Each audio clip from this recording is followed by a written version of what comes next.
Good afternoon, everyone, and welcome to another webinar organized by the European Chamber of Commerce of the Philippines. The COVID-19 outbreak has led to massive disruptions in the day-to-day processes and operations for both businesses and the government. This includes processes related to intellectual property, which help foster innovation and are vital assets to businesses. It is for this reason that the European Chamber of Commerce of the Philippines has organized a webinar on managing intellectual property during the COVID-19 pandemic in partnership with IPR SME Helpdesk. This afternoon, we will hear from Attorney Ruel Barba, Director General of Intellectual Property Office of the Philippines, Attorney Edmund Jason Baranda, Managing Partner at Baranda & Associates, Ms. Marta Butenazi, IP Advisor of Southeast Asia IPR SME Helpdesk, moderated by Attorney Divina Ilas Panganiban, Partner at Kisumbing Torres. We would like to acknowledge our corporate partners,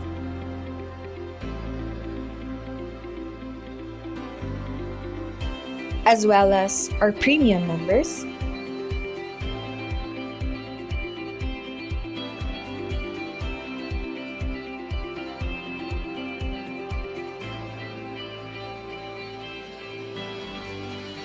Here are some gentle reminders before the start of the session. The moderator will allot time for a question and answer portion. You may ask questions via the Q&A button located at the bottom of your screen. The moderator will then filter the questions to be asked to the speaker. Rest assured that you will try to answer as many questions as possible. No other recordings in any form are allowed once you enter the webinar. Copyright 2020, all rights reserved to ECCP. To know more about our upcoming webinars, visit www.eccp.com. For partnership and advertising opportunities, reach out to us via info@eccp.com. Go online with the European Chamber of Commerce of the Philippines, your chamber of choice.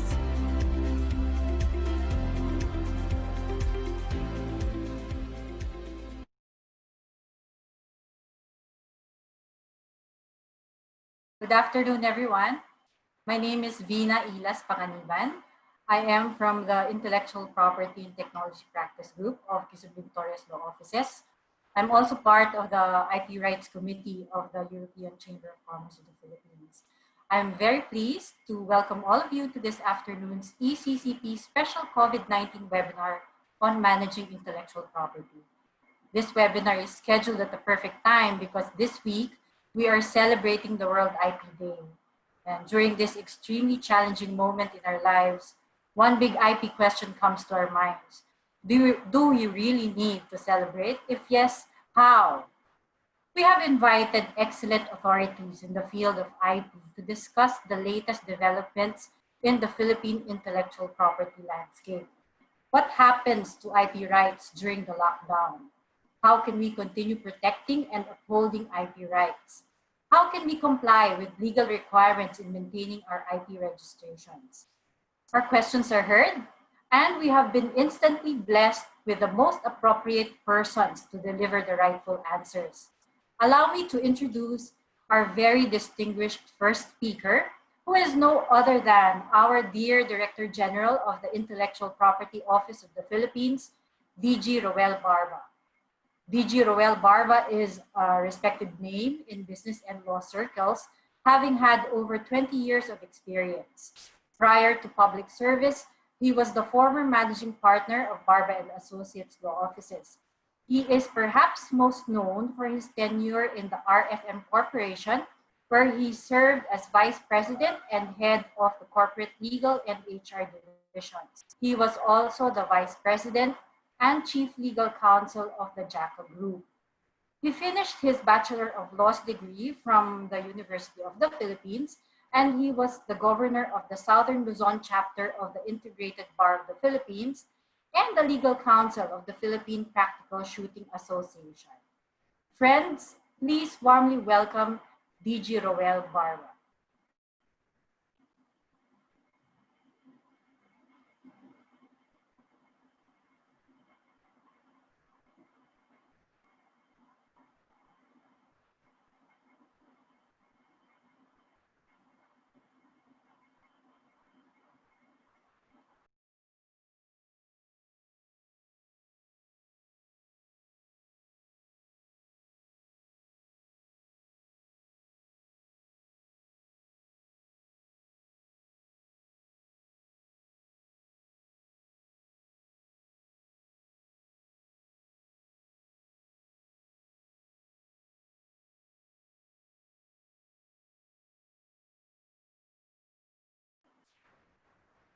DG, I think your mic is still on mute. Hi, sorry for that. Thank you very much for that introduction, Attorney Vina. So good afternoon to everyone. First of all, thank you to the European Chamber of Commerce of the Philippines for inviting me to this webinar on managing intellectual property during the COVID-19 pandemic.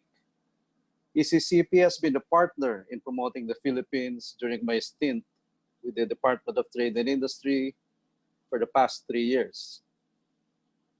I was thinking of shaving for this webinar, but decided against it. Anyway, this is the COVID look for men nowadays, and it makes me feel younger having sported a mustache back in college. I was just finishing the briefings by the different bureaus of IPOPHIL as I was just on my 27th day in office when the President, in order to prevent the spread of COVID-19, declared a state of calamity and imposed an enhanced community quarantine throughout Luzon starting last March 17.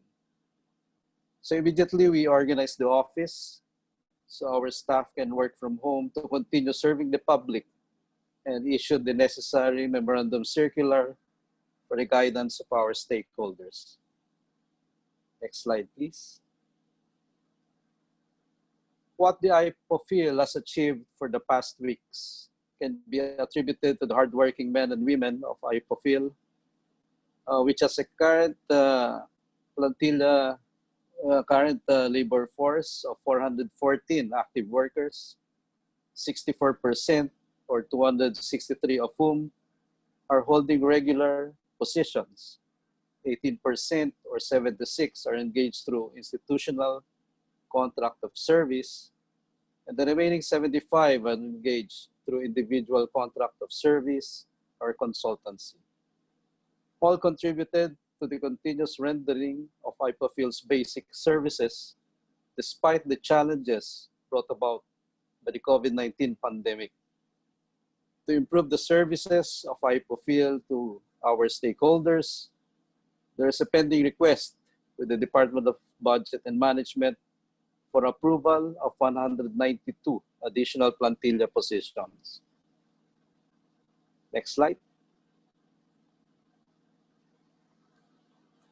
As we all know, the Intellectual Property Office of the Philippines was created by virtue of the Intellectual Property Code, which took effect on January 1, 1998, and amended by Republic Act number 9150, 9502, and Republic Act 10372, is mandated to perform regulatory, adjudicatory, and enforcement functions. Next slide, please. For our participants who are not yet familiar with IPOPHIL, the main functions of our office include the registration of patents, utility models, industrial design, integrated circuits, trademarks, and technology transfer arrangements, resolve IP-related disputes, and collaborate with other government agencies and other stakeholders to protect IP rights in the Philippines. Next slide. It also includes enforcement functions through our Enforcement Office and the National Committee on Intellectual Property Rights, or NCIPR, where IPOPHIL is the vice chair, together with the other government agencies like the DTI as chair, Optical Media Board, Philippine National Police, Bureau of Customs, National Bureau of Investigation, and the Food and Drug Administration. The IEO has taken cognizance of reports of alleged ostensible violations of IPRs filed or brought before it for counterfeiting or piracy, especially in the last 2 months. To improve turnaround time of cases, complaints, and monitoring of reports brought before it, the IEO recently hired the staff plantilla and additional staff permanently assigned to the IEO office. Likewise, our IEO is currently revising its IRR, or implementing rules and regulations, to rationalize its processes and timelines. It also includes accreditation of collective management organizations. Just before the ECQ, we accredited Filipinas Copyright Licensing Society, or PhilCols, for the text-based sector, and the Filipino Society of Composers, Authors, and Publishers, or the PhilSCAP. We also accept deposits of copyright works. Next slide, please. In view of the ECQ, we had no choice but to suspend some services and activities. These are hearings and mediation proceedings, manual filings, receiving of documents, requests for the issuance of certified true copies, and all events for our National IP Month celebration in April. Next slide.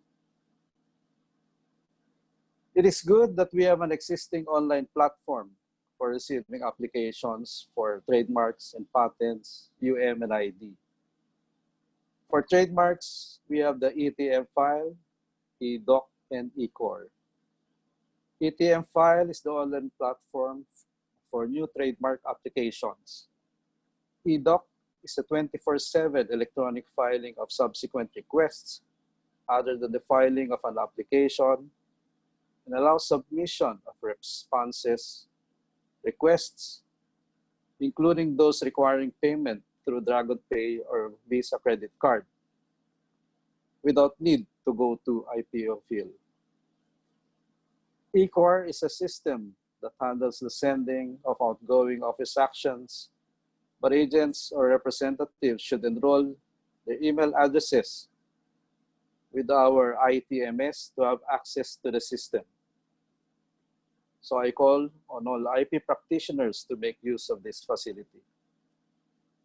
On applications filed through the Madrid Protocol, IPOFIL continues to receive inbound Madrid applications or international registrations designating the Philippines for IRDPs, since these applications are automatically received online from the WIPO. In fact, on April 21, we published in the IPOFIL Gazette a list of 856 IRDPs that have been received and ready to be examined. As the due dates for responses to office actions pertaining to IRDPs and other compliance, this will follow the extensions under our MC 2020-0-11. We have already informed WIPO of the extension of deadlines for communication to holders. As for outbound Madrid applications, for those filed by Filipino business owners designating other country members of the Madrid system, it can be filed through our EDOC file system. The Madrid unit continues to monitor EDOC filings for outbound Madrid applications, but to facilitate the timely transmittal to WIPO. Online filing of applications for patent, and ID is also available.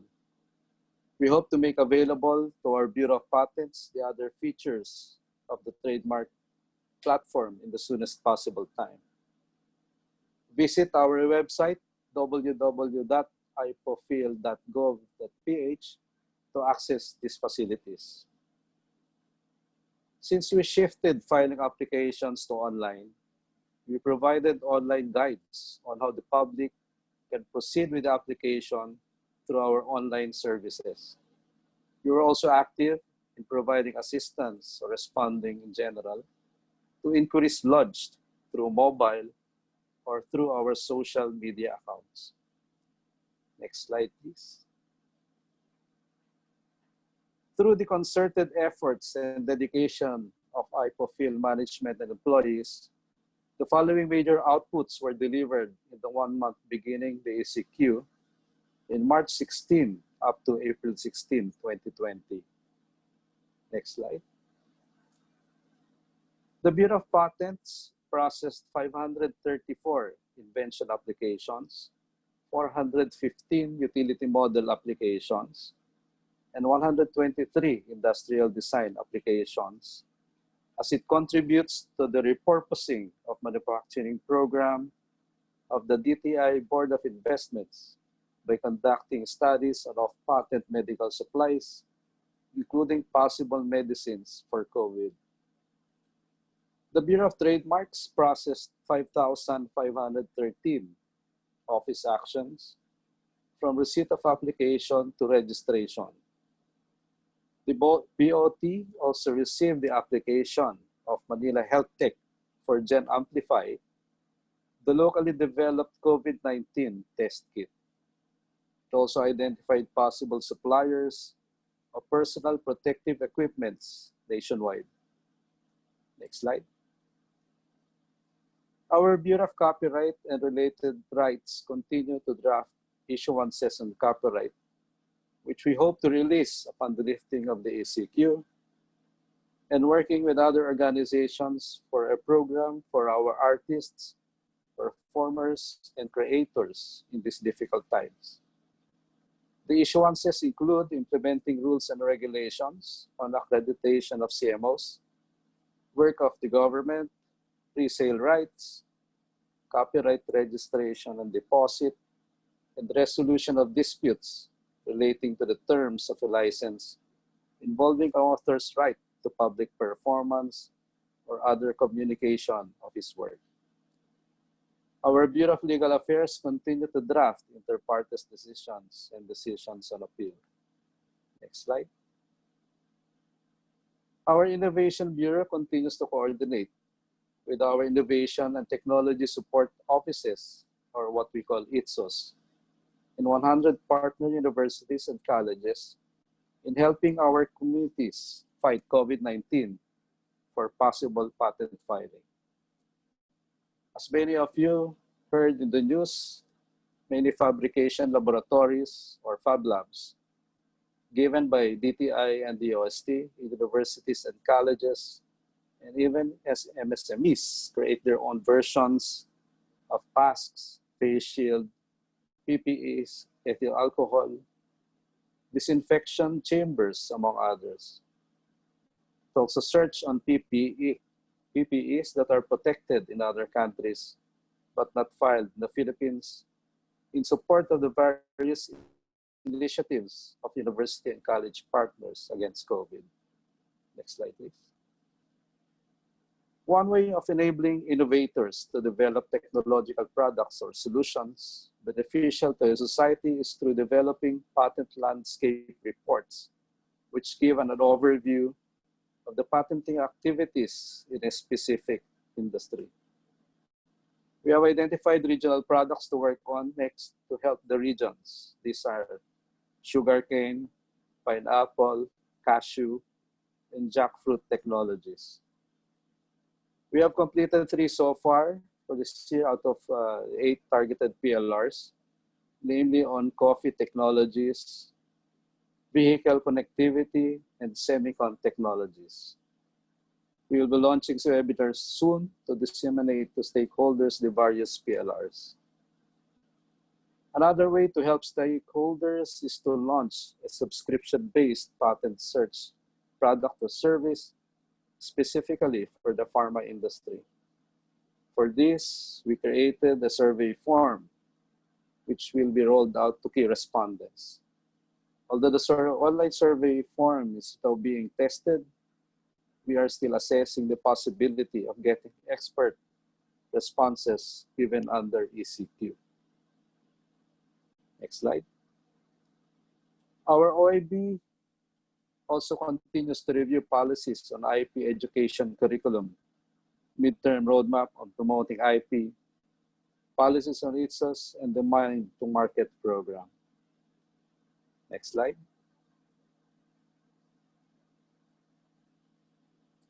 Our Information Technology and Management System, or ITMS, is instrumental in making sure our online system is up and running, and fundamental in allowing our staff to work from home by securing additional 200 licenses and then giving full support to our staff who are working from home, while it assisted DTI in the processing of IATF IDs for logistics with the help of some employees from other bureaus. Since this is the first time our employees are working from home, the support of our ITMS is critical. Next slide, please. The Financial Management and Administrative Service, or FMAS, under which the Human Resource Division operates, continue to work both remotely and on-site to ensure that all logistics and administrative requirements of the office and salary of employees were provided. Besides of being able to accomplish its regular work, our FMAS was also able to submit a report to the Civil Service Commission on the accomplishments of the work from home arrangement and monitor the health status of our employees. Next slide, please.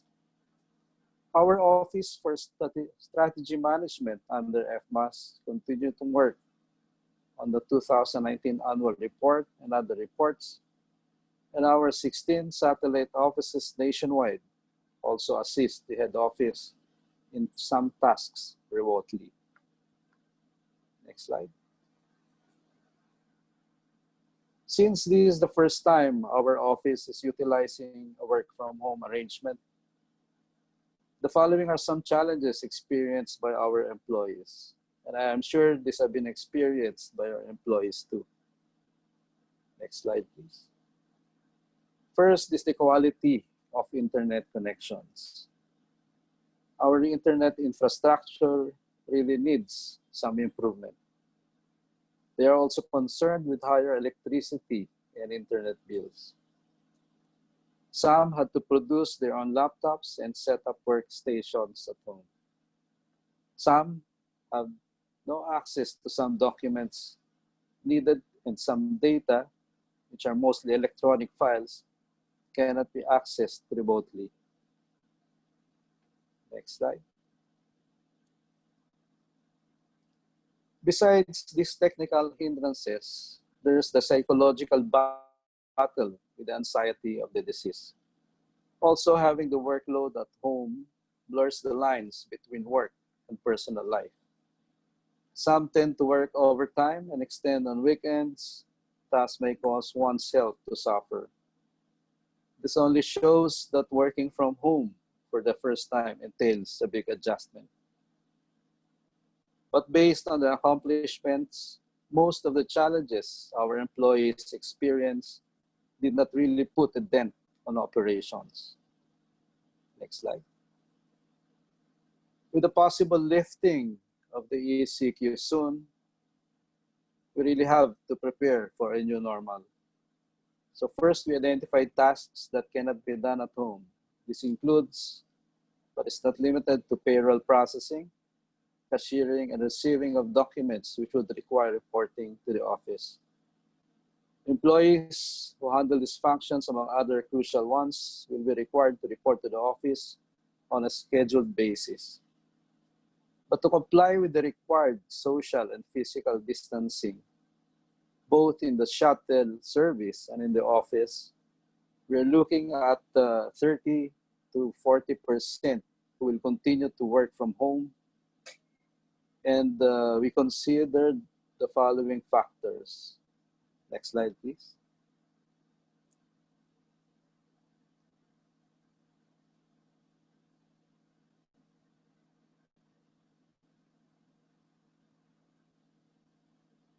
So one is equipment, availability of laptop or device. Second is connectivity, access to internet or Wi-Fi at home. And the employee can be reached by mobile or phone. Health condition, those who have physical, medical condition that compromise their immunity, or have family members living with them, or neighbors living very closely to their residence, or within the same building who tested positive for COVID-19. Age 55 years old and above, rating, satisfactory rating during the previous rating period, and the nature of work, whether the duties can be performed in the premises of IPOFIL, the field, or home. But the foregoing factors are not concurrent requirements, and any one or a combination of factors can be the basis for allowing work from home. It is non-demandable, however, and the Bureau Directors or Unit Head shall have the sole prerogative to authorize the staff to work from home. Next slide.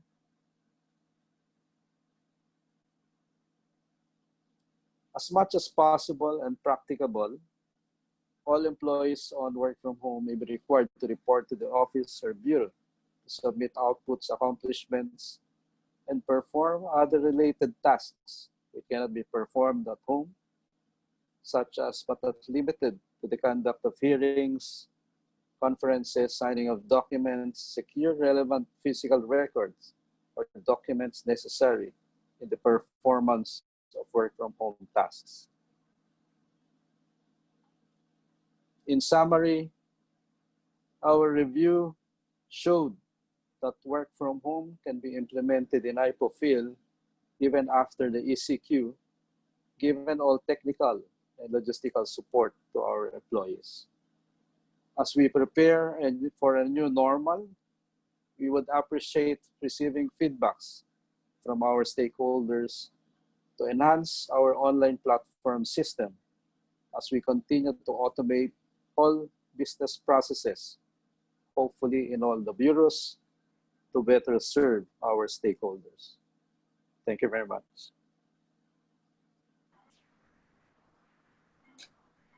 Thank you, DG Barba. It's very enlightening that to know that the IPO is almost on full blast, even during the ECQ, and you have very concrete plans to implement after the ECQ is lifted.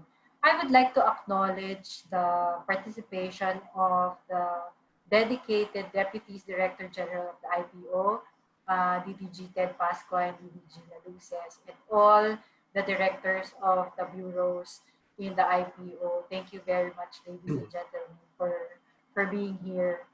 Now it would be very interesting to hear from the Southeast Asia IPR SME Helpdesk.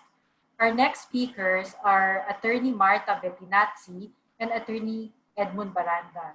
Attorney Marta is the Intellectual Property Advisor of the Southeast Asia IPR SME Helpdesk, while Attorney EJ is the Managing Partner of Baranda and Associates, the Philippine member firm of the Rouse Network.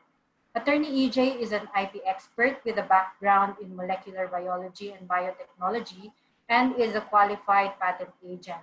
He is a member of the Integrated Bar of the Philippines and the New York Bar. Just like DG Barba, he is a product of the UP College of Law.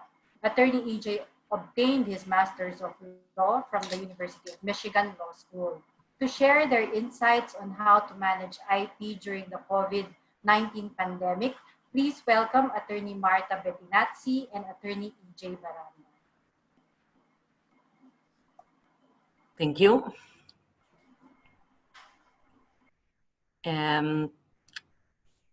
Can you hear me? Can you? Yes, Marta, loud and clear. Sorry.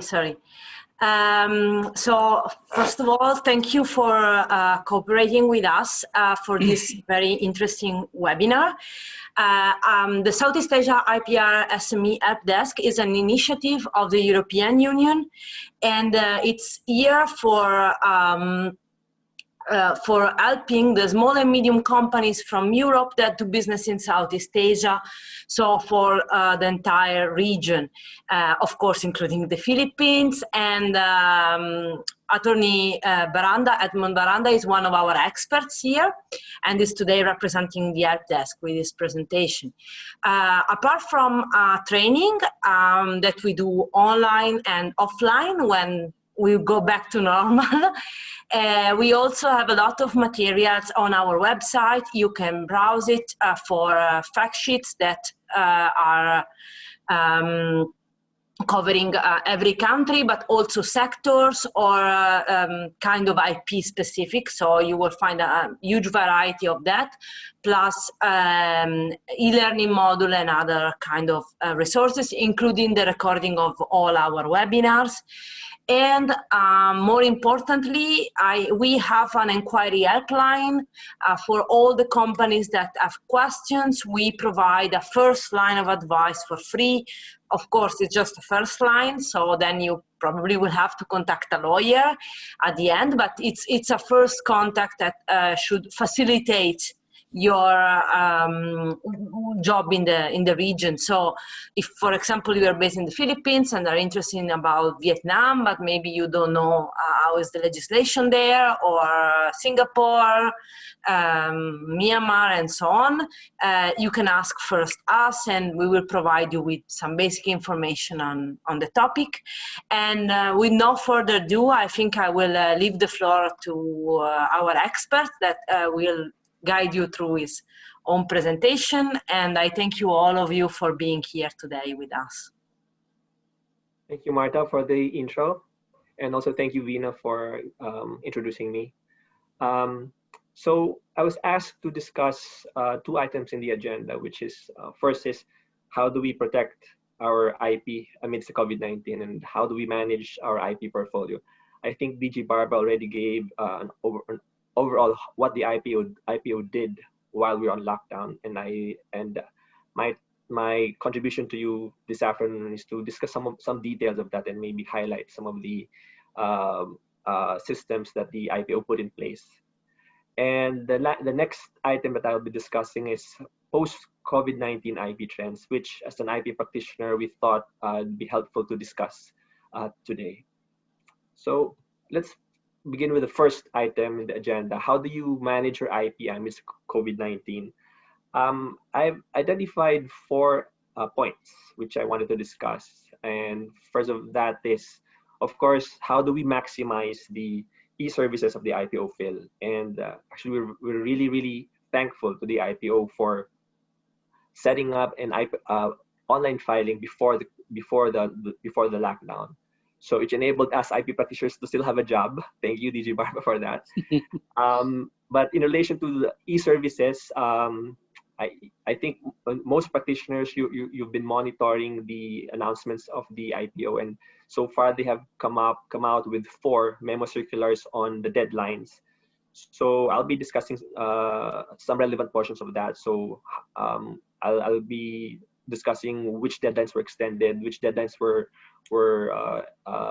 not extended, if there are any. And corollary to that is identify matters that are solely for offline compliance or physical filing. In other words, we have no choice but to wait until the ECQ is lifted and until the IPO again starts accepting physical filings. And the last part is online use of trademarks. We've already know that there's a shift to the online space, and during this lockdown, the use of IP in the online space is even more pronounced. So I'll be discussing some of that. So for the first point, e-services of IPO fill. As DG Barba said, there's a lot of materials available for us IP practitioners or IP owners online, and we can access that through the IPO's website. If you're going to use, create, or produce IP as an IP practitioner, what's the first thing that we tell our clients is make a search. Is this IP already owned by someone else? So the good news is you can still conduct searches using the IPO database. So you have searches for trademarks, patents, utility models, and industrial designs. But what you should watch out for is there may be delays in updating the registered data. Because of the lockdown, and as DG Barba has discussed, the employees of the IPO field may have limited internet connection. So whereas before we advise our clients that for example, our search reports for trademarks, we say that our search report is grounded on the basis that all the trademark applications have been uploaded, let's say a week or 2 before we give our report, but that may be delayed. So maybe that's something that you should watch out for, that the databases of the IPO may not as updated as before the lockdown. So I've in your screen you could see some of the screenshots of the trademark searches or design searches that you can how you access the IPO database. And everyone knows manual filing suspended. The good news is, as also DG Barbas mentioned, online filing system of IPO is very much available, and you can file new applications for trademarks, patents, utility models, industrial designs. But the bad news is the patent filing online facility only accepts new filings. So the further processing of patent applications is still not being accepted by the current system, but we heard that from DG Barba that they're going to fast track that. For copyright recordal, it's not much of a problem. We don't have an online system for the moment, but as you all know, this will not affect copyright rights because they are protected from the moment of creation. So again, on your screen, there's a screenshot of the online facility of the IPO. So again, as far as trademark prosecution is concerned, I think it's safe to say that it's almost like the IPO is open. The IPO's physical office is open because documents such as powers of attorney, DAUs, priority claims, they may all be submitted using the IPO's trademark online system. But again, like to emphasize, that's only true for trademarks. So for patents, we still have to see and improve to a full patent filing system, online patent filing system. The IPO does have an e-correspondence system, and this is meant for us to communicate with the IPO after we file the applications online. And you can send this through email. However, even as a practitioner, we don't really use this facility that much because we still want to rely on the online filing system of the IPO. And also, our understanding is that when you send documents or correspondence through the e-correspondences of the IPO, they may only be able to process what you've submitted after the lockdown. Of course, subject to DG Barba's confirmation. The second point that I wanted to discuss under this topic is deadlines or extension of deadlines. Again, we already had 4 memo circulars from the IPO, MC 2020-08 to 011, and they all relate to, more or less they relate to extension of deadlines. So under these memo circulars, just for everyone's information, and IP practitioners who are in this call may already know this, as far as payment of filing fees, you can pay online if you have managed to arrange that before the lockdown. But if you don't have the facility to pay filing fees online, then you have 60 days from the due date within which to pay the fees. This is under MC 2020-011. As for pleadings, documents, and other payments, again, within 60 days as well from due date. But I'd like to highlight that under the latest memo circular of the IPO, those deadlines that fall, so pleadings, documents, filing fees, the deadlines that fall between March 16 to March 31, 2020, you only have up to May 31 to comply with those requirements. So you have a shorter deadline for those deadlines, for the deadlines falling under that period.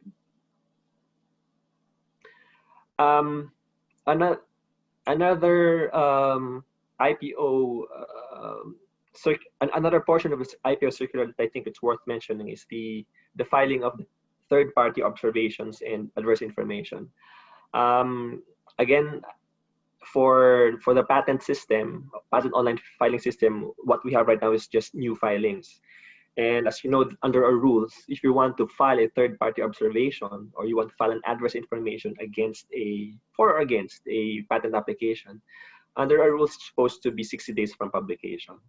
But I think the IPO has recognized that this may unduly delay the processing of applications, patent applications, especially for PPE and medical products. In other words, those products that are that we need to address the COVID-19 situation. So, of course, as a matter of policy, we want to protect the IPs for those kinds of inventions. So what the IPO did is that they made an exception when it comes to TPOs and AIs. So instead of 60 days from the due instead of extending that deadline 60 days from the due date, the IPO made a specific deadline for these. So which is if the filing of the third-party observation or adverse information falls between March 16 to April 21, you have to file online or file before May 11, 2020. Although I think with the extension of the ECQ to May 15 May, I think that it has to be updated.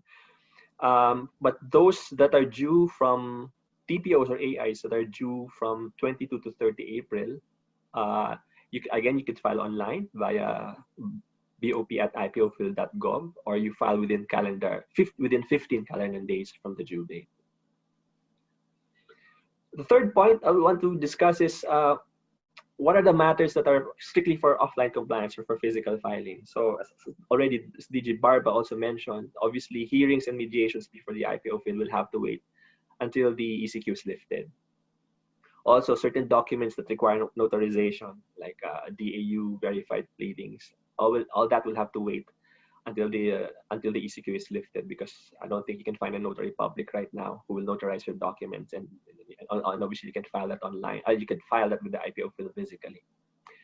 And for I already mentioned this, for patent, or ID patent application related submissions, which are not new filings, you will have to file that after the ECQ is lifted, after the IPO accepts physical filings. So what is the impact of this for us practitioners, or for those who are IP owners who are prosecuting applications before the IPO fill? We will have to prepare human resources for the search of filings, or expect a very, very long queue once the ECQ is lifted. So I think we will have to prepare for that because I'm pretty sure there'll be a very long line of applicants, IP applicants, going to the IPO once the ECQ is lifted. The fourth item that I wanted to discuss is online use of trademarks. I'm limiting this to trademarks because, again, we were only given 20 minutes for this, but I think among the intellectual properties like trademarks, copyrights, patents, I think it's trademarks that are very much affected by our situation. So what are the implications now that we have this new normal? First is, we think marks may be vulnerable to cancellation for non-use. I know we've only been on lockdown for 2 months, or well, at least it will be 2 months on May 15. But as everyone has been predicting, it doesn't mean that after May 15 we'll be back to normal. As they said, it's a new normal. So use of the mark may still be delayed, especially, and I'm thinking especially trademarks for pharmaceuticals, for drugs. So there may be delays, for example, in the registering of your drugs before the FDA. So you will not be able to use your trademarks here in the Philippines. So that's one thing that we need to watch out for in this new normal, is because there's still that requirement to submit proof of use before the IPO. But I think because of the COVID-19 situation, there are certain companies who may have difficulty in using their mark here in the Philippines. So what we advise our clients is that if applicable, suggest that to the IP owner that they use the mark online. So make the brand or the mark's presence online felt. So by posting a lot of ads, maybe, or putting up a website that will show your marks. And of course, we've already seen this even before the lockdown, even before the COVID-19 situation. There's a shift from the physical space to online space as far as markets are concerned. So we see more online markets, online transactions being done, and this was facilitated by the COVID-19 situation. So, but this is a two-edged sword, I think. So since more and more people are using online markets and making use of online transactions, we should also be monitoring for bad actors, meaning those who are using the online platforms to sell infringing goods or to use trademarks in bad faith. So we should be looking out for that as well. So for my third topic, post-COVID-19 IP trends, I wanted to show you this, what I thought was a very, very successful online ad campaign, and made a lot of fans. It made a fan out of me, actually. Because of the, I'm sure you've heard that Lego, the manufacturers of Lego released a statement saying that they are donating all the budget for ads to aid I think our frontliners. So what they did instead was that they focused their advertising online. And what's very interesting about these ads is that they alluded to the COVID-19 situation. So, for example, the very first ad that they came out with is the one in the center, "No special powers needed," and that was, they timed it when there was a clamor for the present government to have special powers to address the COVID-19 situation. So I think they were the makers of Lego, or the company that owned Lego, is very clever, and they were very in tune with what's going on, and they accordingly adjusted their advertising. So you have all these clever ads that pop up. I think once a week they will have a new ad.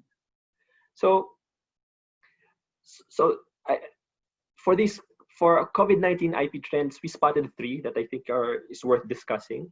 First is again, online market preference. There's a shift to online market, and second is, and this trend will continue even after the lockdown. There will be high demand for PPEs, medical and health devices, and pharma products to address COVID-19.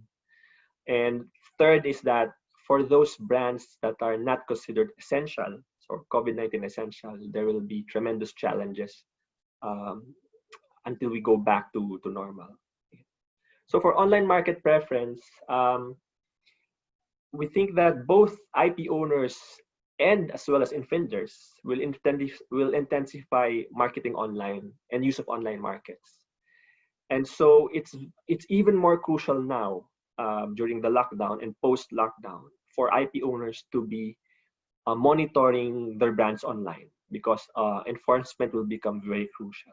So we shouldn't stop from monitoring online platforms for ads or links or websites for counterfeit products, and that we should redirect traffic to legitimate distribution channels, because a lot of people are now online using their tablets, using their phones to purchase products.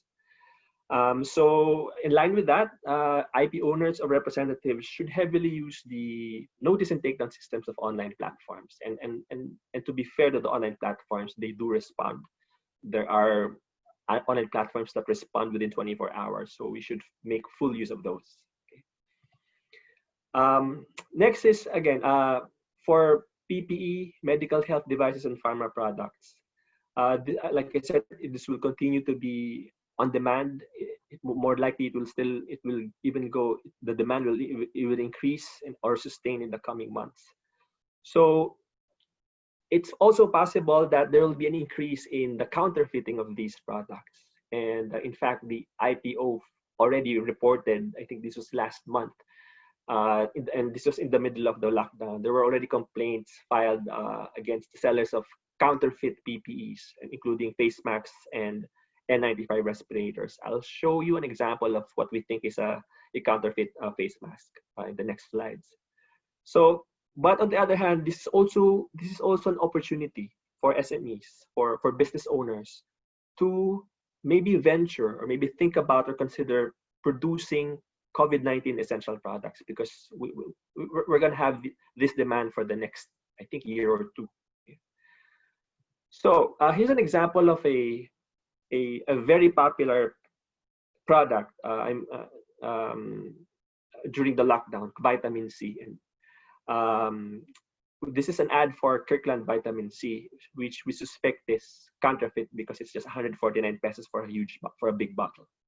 So this is just an example, and we've been monitoring the online market, and we see an increase in uptake for ads for these kinds of products. So that's vitamin C, and we're also looking at vitamin D actually, because there was a study by a U.S. scientist saying that vitamin D may also be a good supplement to combat against COVID-19.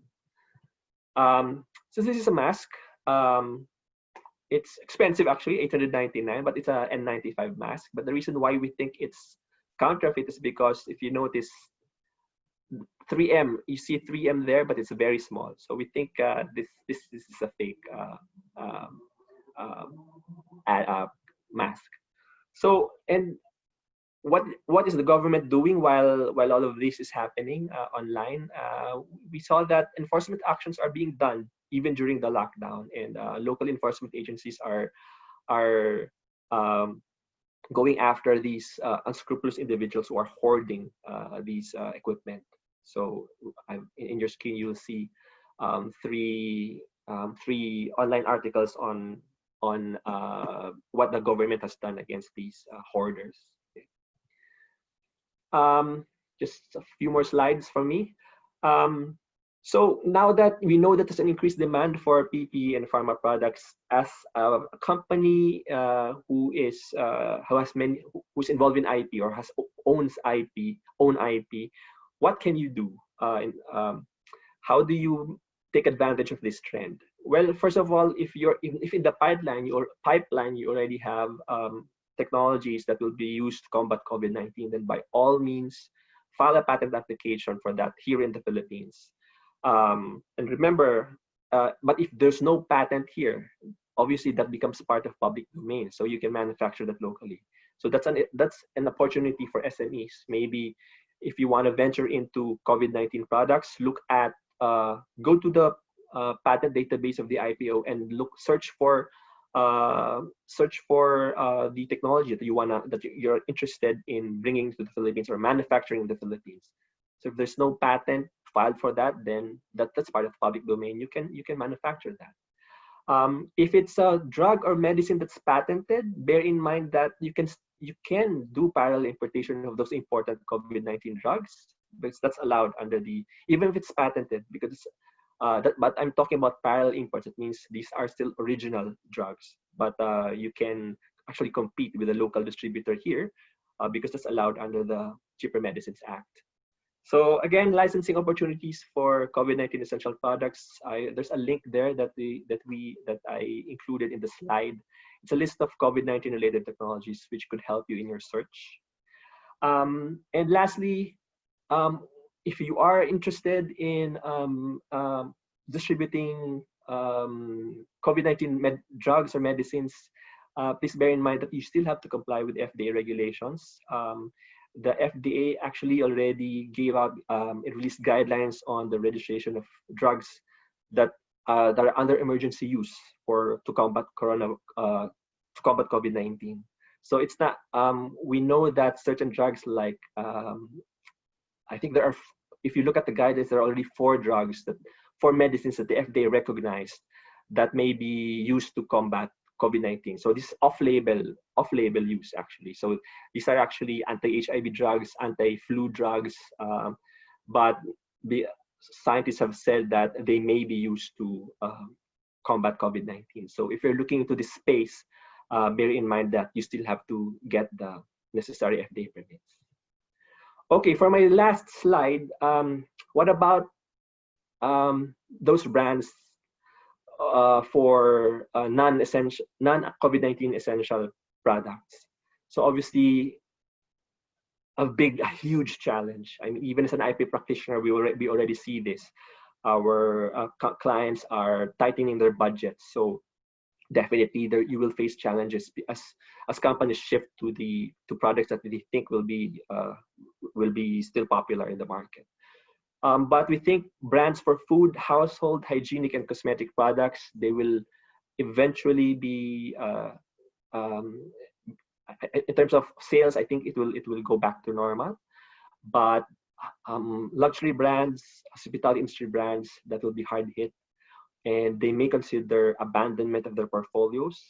And this is where the vultures will come in. So maybe some if these companies decide to abandon their portfolios, then some unscrupulous individuals may decide to use them. Okay. And of course, we have to watch out for price gouging. Popular products that are quite popular because they are needed to address COVID-19, but then because the huge price increase, then that may affect the reputation of the brand. That's about it. So thank you, and I'd be happy to answer questions. Thank you, EJ. There were so many takeaways from your presentation. One immediate one is to take vitamin D from now on. And D. And D. C and D. C and D. Yeah. So we would like to proceed now with the question and answer portion. In the panel will be DG Barba, Attorney EJ, Attorney Marta, and all our dear DDGs and directors from the bureaus of the IPO. We did receive some questions already from the participants through the Q&A feature of the Zoom app.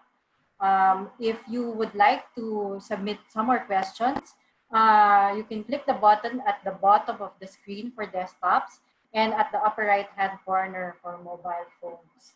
Okay, so let's start.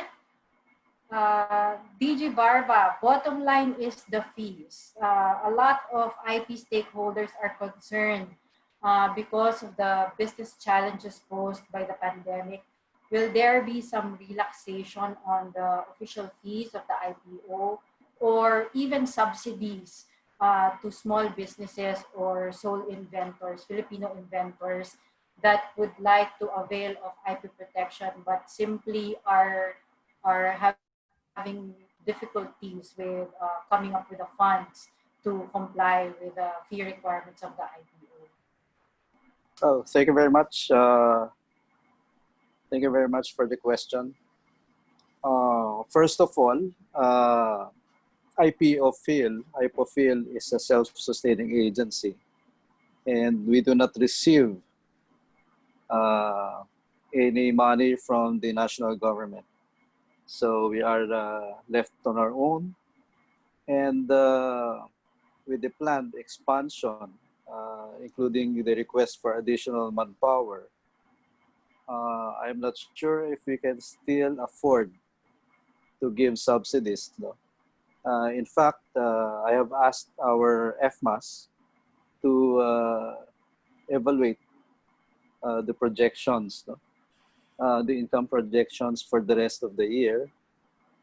And I also understand that there are other government agencies like TAPI, the OST, which are helping or assisting our inventors.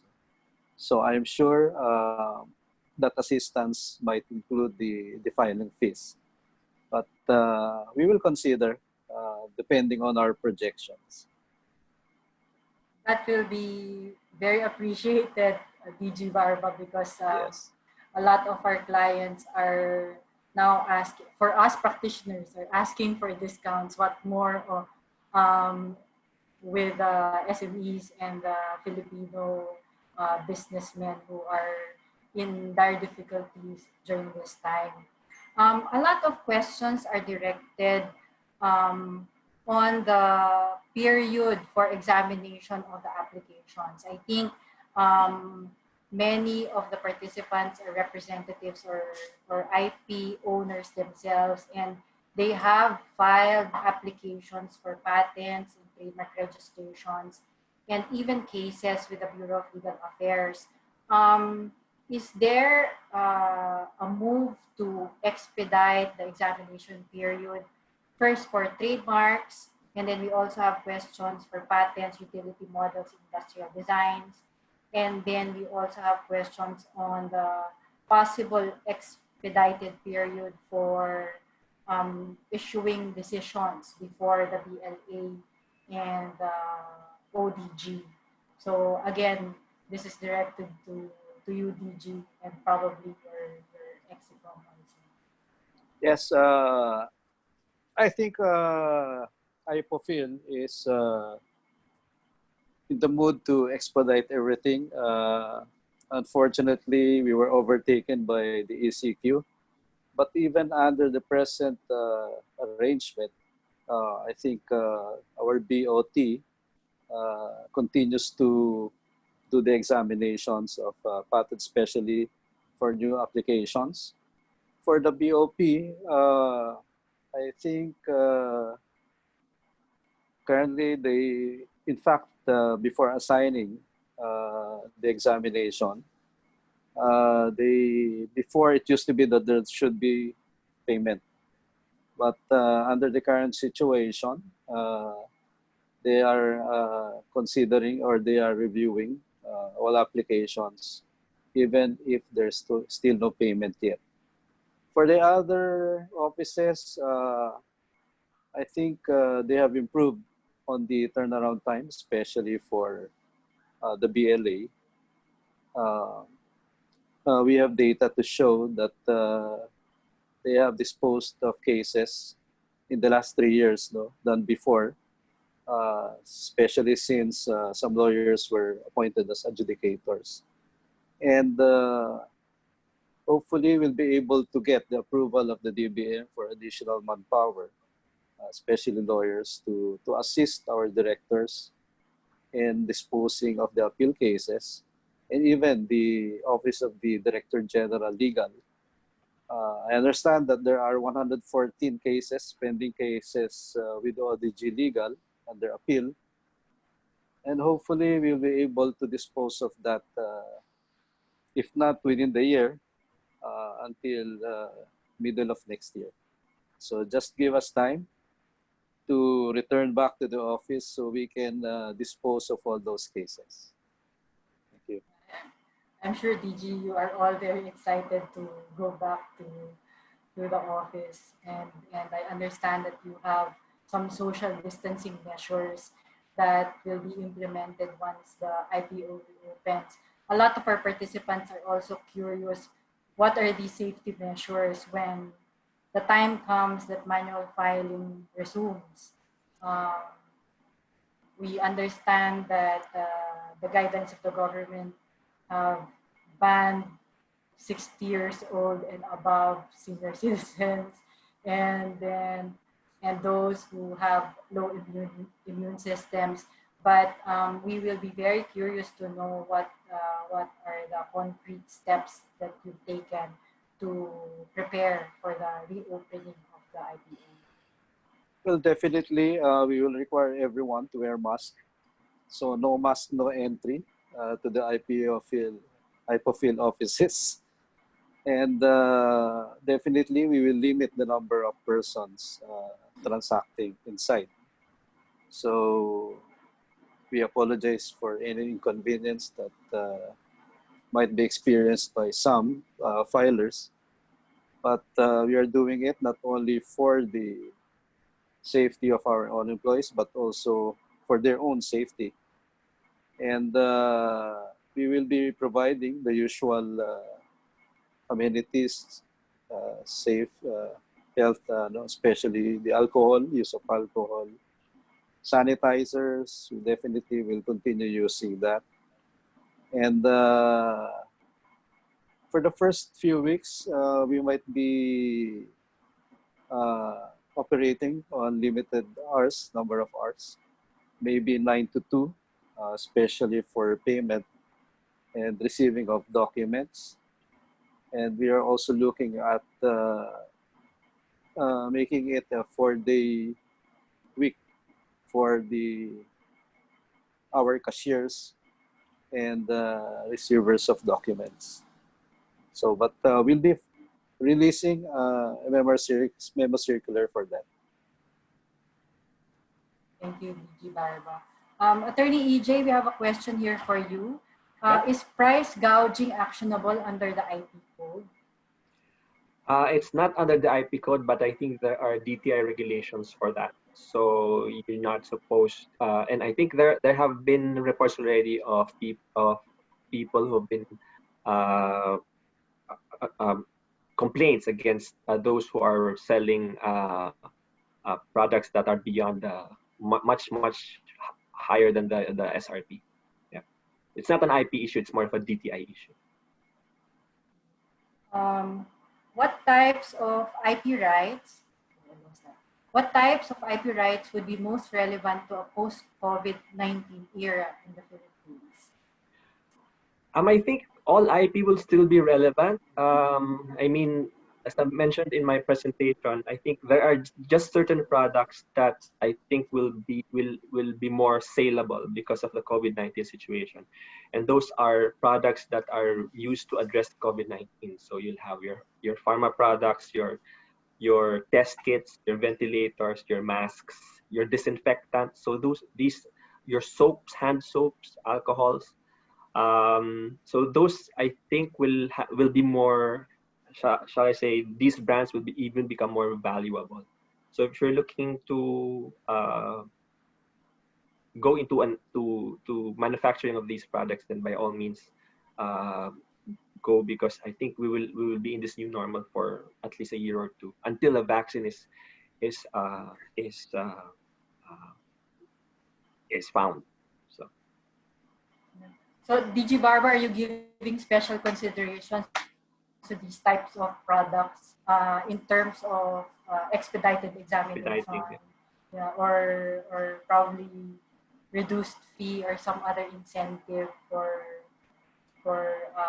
IP owners to come up with ways and means to alleviate the pandemic?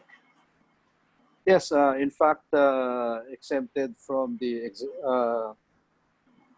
extension of the deadlines is the filing of the TPO and AI for especially for products on the health products and pharma products to fight COVID-19. So that's one of our initiatives to help the government fight COVID-19. As to the filing fees, we still have to discuss that after maybe we get the projections for the rest of the year. Thank you, DG. Okay, we have a question here, probably from a very bored practitioner who's been waiting for the amendments of the regulations. Our participant asked, what is the timeline for the amendment of the following? 1, the trademark regulations.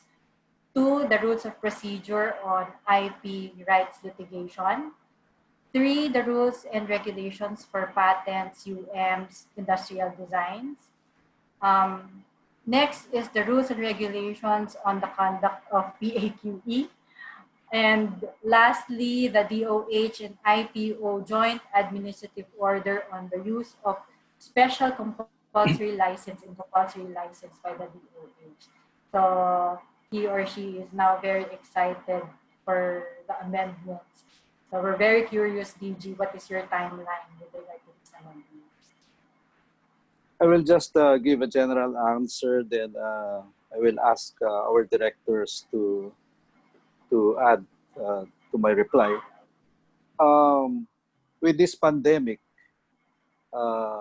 we have recognized that there will be a new normal, and there is a need to re-examine or restudy the draft IRRs of these different subjects, taking into consideration our experience during this pandemic. So maybe it will take a time. Just give us maybe a quarter or 2 quarters to review all those draft amendments. So maybe my directors can also add something. So Director Lenny for BOT. Director Biff for POP. Hello there. This is Director Lenny Raz. Hi, Director Lenny. Good Can you afternoon. hear me, Vina? Good afternoon. Yes, very clear, Attorney Lenny. Hi there, everyone. As you are all aware, we have posted our amendments to the trademark regulations of 2017 for comments. But we with the experience we had with the crisis, we will revisit the proposed amendments again and incorporate some changes which we have envisioned post-COVID. And definitely there will be enhancements in the online filing systems. And of course, this includes electronic tools like eCore and eDoc. There will be a big change for these electronic tools. And this is being worked out now by ITMS to be more responsive and to be more facilitative of the transactions with the IPO field. So we're looking at August. We might be done with the enhancement of the IT system in July. And then we conduct public consultations following the enhancements. And then probably by end of August, we'll have the amendment ready for posting and for comments of the stakeholders. Thank you, Director Ras. How about Director Beth?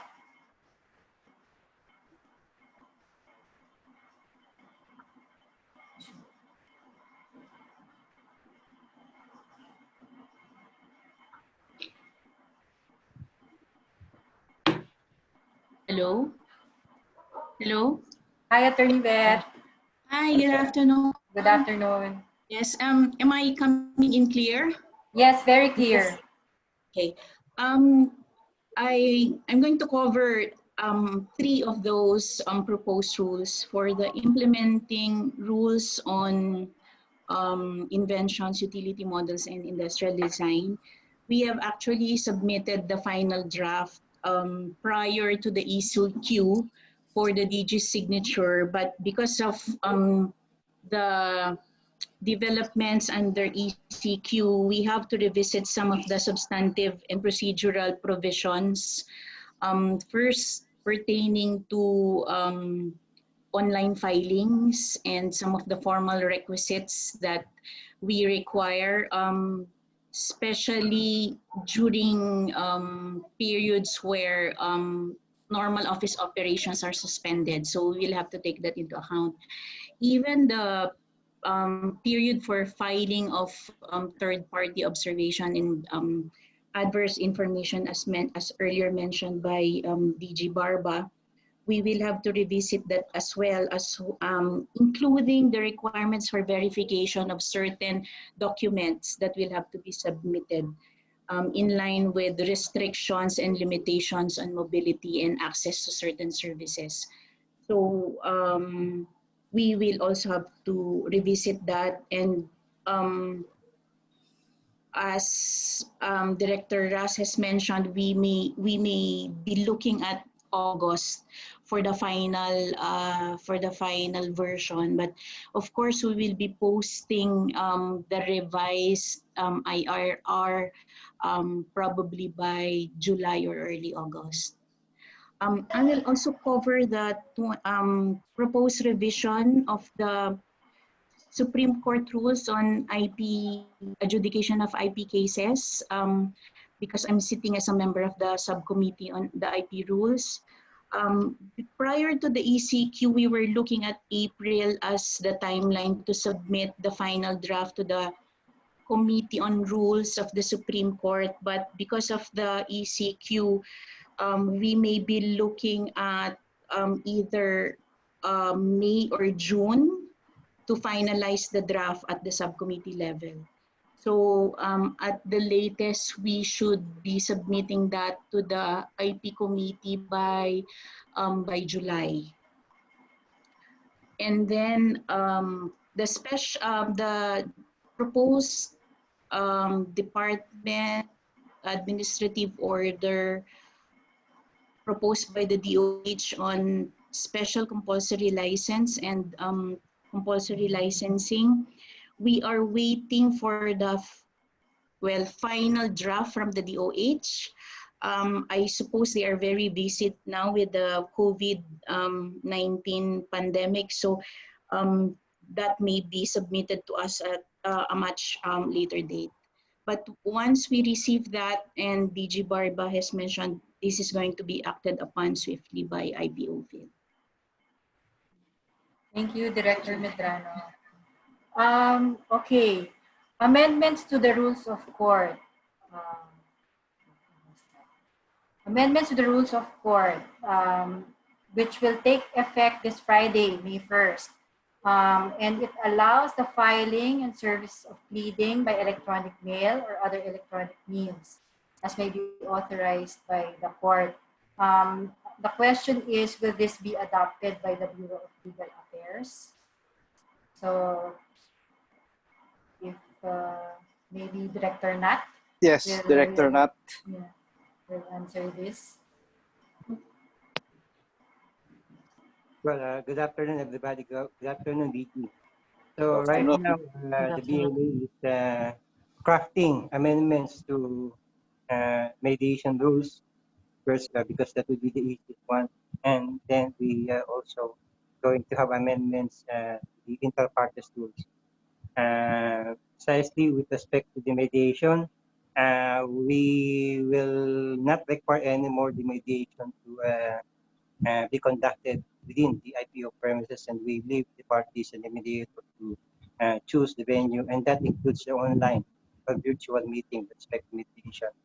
And with respect to inter partes, I think the COVID crisis give us an opportunity to fast track our proposal to have an online filing. But we are not only thinking of filing, but also the service of summons and notices, and eventually the decisions and final orders. So we are looking into a full package of online system for inter partes cases. For IPV, that would be a more daunting task because of the we have to contend with certain technicalities, particularly the rules of evidence. But with respect to hearings, I think it is possible to adapt virtual meetings as a mode of conducting hearings. Going back to inter partes proceedings with respect to opposition petitions for cancellation, we are working with the ITMS for a more permanent system, but in the transition, we are looking at the email system as one of the possible mode of implementing online filing, and also an online service of notices and summons, and of course, and eventually the decisions and final orders. So our timeline for this, by the time that the office opens up, hopefully when the ECCP is lifted in May 16, then we will be able to complete the draft and submit it to public consultations. And then we will inviting all practitioners and the public to send comments and suggestions. And we would like to fast track this amendment as soon as possible.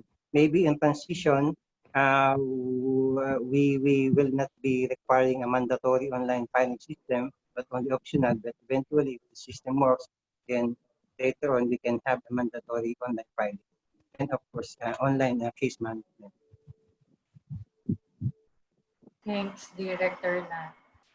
Attorney Marta, as sitting on the front line of assisting SMEs, what type of support do you think the IPO should prioritize during the pandemic and after the lockdown is lifted? I lost you for a second when you were asking the question. Okay. It's weird.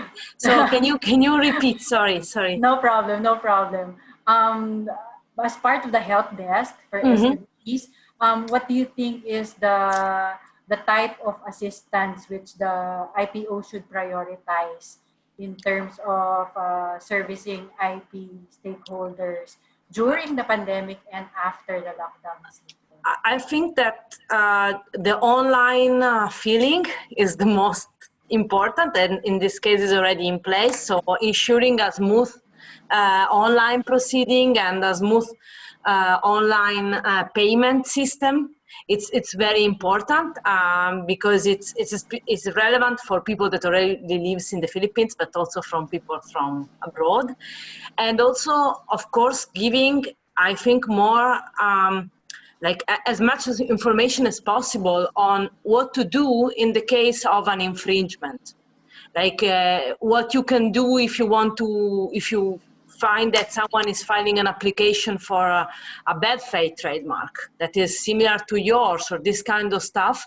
They can appear now, as Edmund was saying during his presentation, like you can find it online, but you feel like you cannot do anything because you are confined in your home. So what are this kind of proceeding? I think this kind of information are the most important, and ensuring, of course, that opposition are still going in due terms, this kind of things. But I to be honest, I have to say I see today that the office in the Philippines are doing a very good job. They are putting a lot of effort in moving online. So I'm not complaining. I'm just saying maybe the most important things are this one.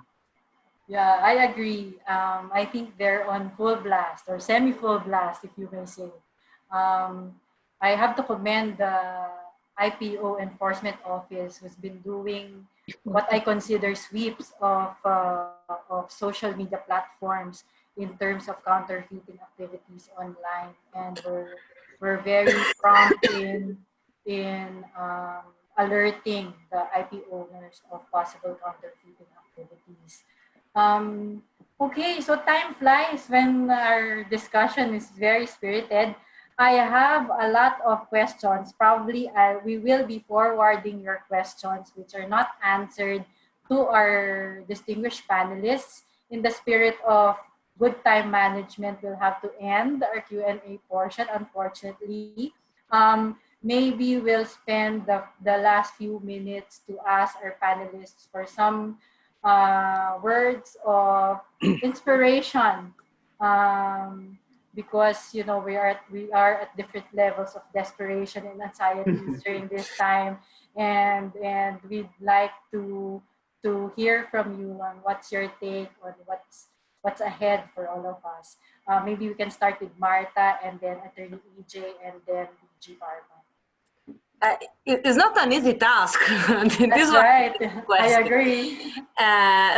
What I can say is that we just have to be resilient.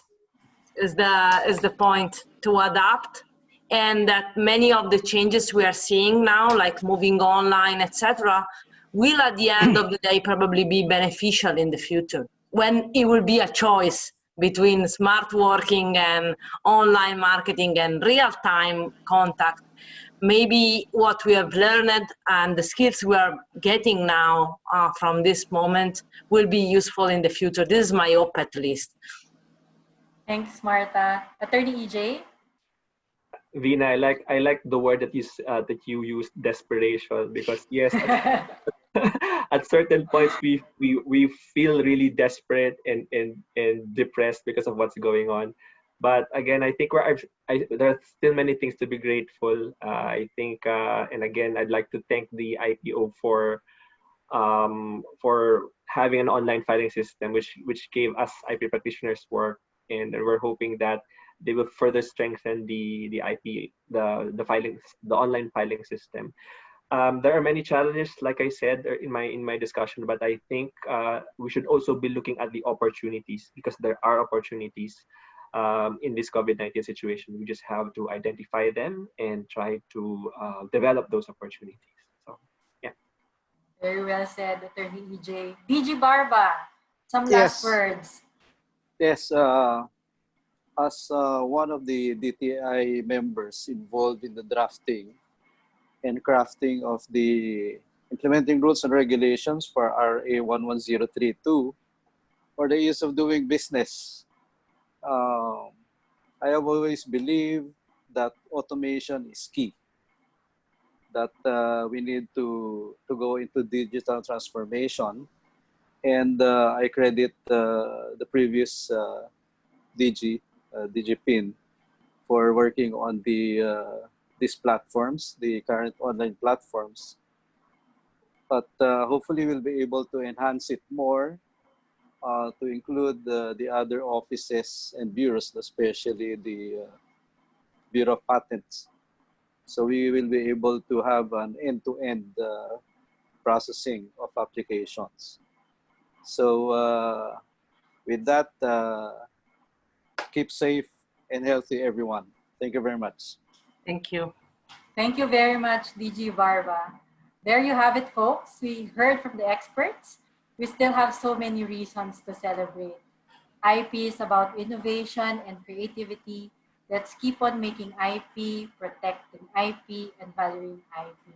With the help of the iProfil and the IPRSME Helpdesk Southeast Asia, let's not allow this pandemic to stop us from valuing and celebrating IP. We are extremely grateful to our distinguished guest speakers for enlightening us and giving us hope. We hope that our session for today was helpful in providing information and creating new opportunities to those who needed them most. On behalf of the European Chamber of Commerce of the Philippines, particularly the IPR Committee, I wish everyone the best of health and continued safety. Again, happy World IP Day to everyone. Happy World IP Day. Thank you. Thank you very much. Thank you. Thank you very Bye. much. Bye. Bye-bye.